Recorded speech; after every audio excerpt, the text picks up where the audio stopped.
Hai blessed people, kita berjumpa lagi di episode 2 Night Detox Routine.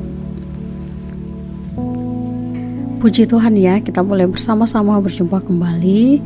Dan seperti biasa, sebelum tidur kita akan mendetoks hati, jiwa, dan pikiran kita dari hal-hal yang mungkin sepanjang hari ini kita sudah lewati. Ada hal buruk, ada hal-hal yang mungkin tidak menyenangkan dan akan merusak hati dan pikiran kita. Kita akan mendetoksnya hari ini, malam hari ini dengan firman Tuhan.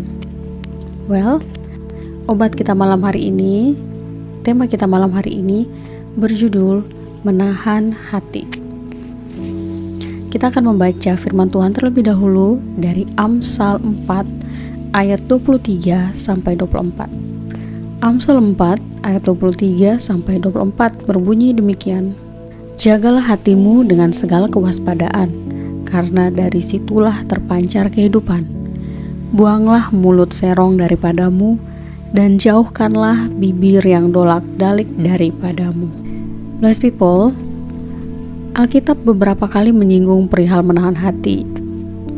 Menahan hati dapat juga didefinisikan dengan mengekang diri sendiri untuk tidak berbuat sesuatu atau bersabar diri. Saat orang-orang Israel berada di padang gurun, Alkitab menyebutkan bahwa mereka tidak dapat menahan hati sehingga menyalahkan Tuhan dan Musa. Mari kita lihat di Bilangan 21 ayat 4 yang berbunyi demikian. Setelah mereka berangkat dari Gunung Hor, berjalan ke arah Laut Tiberau untuk mengelilingi tanah Edom, maka bangsa itu tidak dapat lagi menahan hati di tengah jalan. Dan akhirnya mereka bersungut-sungut kalau kita membaca di ayat-ayat selanjutnya. Nah, kemudian kita melihat contoh yang lain juga ya. Kita membaca di Hakim-Hakim 16 ayat 16 yang berbunyi demikian. Lalu setelah perempuan itu berhari-hari merengek-rengek kepadanya dan terus mendesak-desak dia, ia tidak dapat lagi menahan hati sehingga ia mau mati rasanya. Nah, masih ingatkah cerita ini berbicara tentang siapa? Ya, betul, tentang Delila dan Simson. Ketika Delila membujuk Simson untuk membuka rahasia kekuatannya, disebutkan bahwa Simson tidak dapat menahan hatinya. Nah, blessed people, ketika seseorang tidak dapat menahan hati, mereka juga cenderung tidak dapat menahan mulutnya. Saya ulangi, di dalam Alkitab disebutkan seseorang yang dapat menahan hatinya adalah Maria Ibu Yesus. Kita melihat, kita sama-sama mendengar dari Lukas 2 ayat 19. Tetapi Maria menyimpan segala perkara itu di dalam hatinya dan merenungkannya. Blessed people, masih ingat? Para gembala menceritakan apa yang dikatakan para malaikat tentang bayi Yesus. Dan ada banyak orang yang mendengarkan menjadi terheran-heran karena sulit dimengerti. Tetapi Maria menyimpan segala perkara itu di dalam hatinya dan merenungkannya.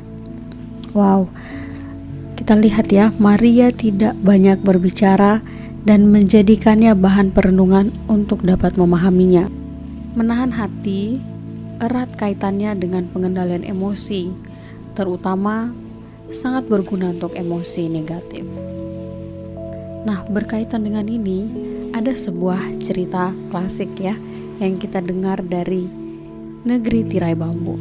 Nah, dikisahkan ada 3 buah patung yang identik, artinya yang mirip. Namun, ternyata ada perbedaan signifikan di antara ketiganya. Untuk melihat perbedaannya, ketiga patung tersebut harus dimasukkan ke dalam air. Pada patung pertama ditemukan lubang di kedua telinganya. Artinya, ada tipe orang yang tidak mendengarkan dengan serius. Kemudian pada patung kedua, lubang ditemukan di satu telinganya dan di mulutnya. Artinya apa? Artinya ada tipe orang yang begitu mendengarkan sesuatu, mulutnya langsung ikut bereaksi. Ini adalah tipe orang yang tidak dapat menahan hatinya. Kemudian patung ketiga hanya memiliki lubang pada satu telinganya. Artinya, ada orang yang mendengarkan dan menahan hatinya serta menyimpannya rapat-rapat untuk direnungkan. Mari pikirkan ini, termasuk tipe yang manakah kamu? Sudahkah kamu memiliki penguasaan diri untuk menahan hati? Mari pikirkan ini, termasuk tipe yang manakah kita? Sudahkah kita memiliki penguasaan diri untuk menahan hati? Mari sebisa mungkin jadilah orang yang lihai menahan hati. Jangan cepat bereaksi. Orang yang dapat menahan hatinya pasti lebih selektif dalam berkata dan memutuskan. Sampai di sini, blessed people. Apakah kamu orang yang dapat menahan hati? Pernahkah kamu tidak dapat menahan hati lalu kemudian menyesal? Mengapa menahan hati menjadi hal yang penting untuk kamu lakukan? Ketika mendengar, melihat, dan mengalami sesuatu, jangan langsung bereaksi dan berkata-kata. Tahan hati kamu dan pilih untuk merenungkannya terlebih dahulu. Marilah kita berdoa. Tuhan, berilah aku penguasaan diri untuk dapat menahan hati, dan kiranya apa yang aku dengar dapat aku renungkan terlebih dahulu sebelum aku bereaksi dan berucap. Di dalam nama Tuhan Yesus aku berdoa. Amin. Orang yang dapat menahan hatinya tidak akan lekas gusar ketika menderita dan tidak lekas mengucapkan cinta ketika berbahagia. Tuhan Yesus memberkati.